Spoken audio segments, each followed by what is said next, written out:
தமிழ் சினிமாவில் தவிர்க்க முடியாத படங்களில் ஒன்றாக விளங்குவது நாயகன். இந்த படத்தை மணிரத்னம் இயக்க கமலஹாசன் நடித்திருந்தார். இப்படம் வெளியான சமயத்தில் பட்டி தொட்டி எங்கும் பட்டியை கிளப்பி சிறந்த வரவேற்பு பெற்றது.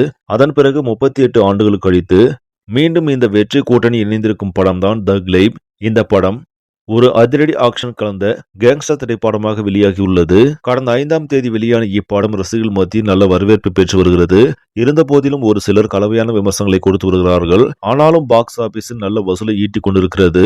தற்போது தக் லைஃப் திரைப்படம் வெளியாகி 4 நாட்கள் முடிந்திருக்கும் நிலையில் உலக அளவில் 185 கோடிக்கு மேலாக வசூல் செய்து அசத்தி இருக்கிறது. 5 நாட்கள் முடிவில் 200 கோடியை கடந்து சாதனை படைக்கும் என்ற எதிர்பார்ப்பும் உள்ளது.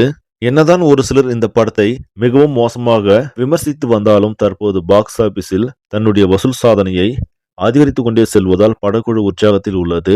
சரி, நம்மளே இந்த செய்தி உங்களுக்கு பிடிச்சிருந்தா லைக் பண்ணுங்க, ஷேர் பண்ணுங்க, மறக்காம நியூஸ் தமிழ் சேனலை சப்ஸ்கிரைப் பண்ணுங்க. நன்றி.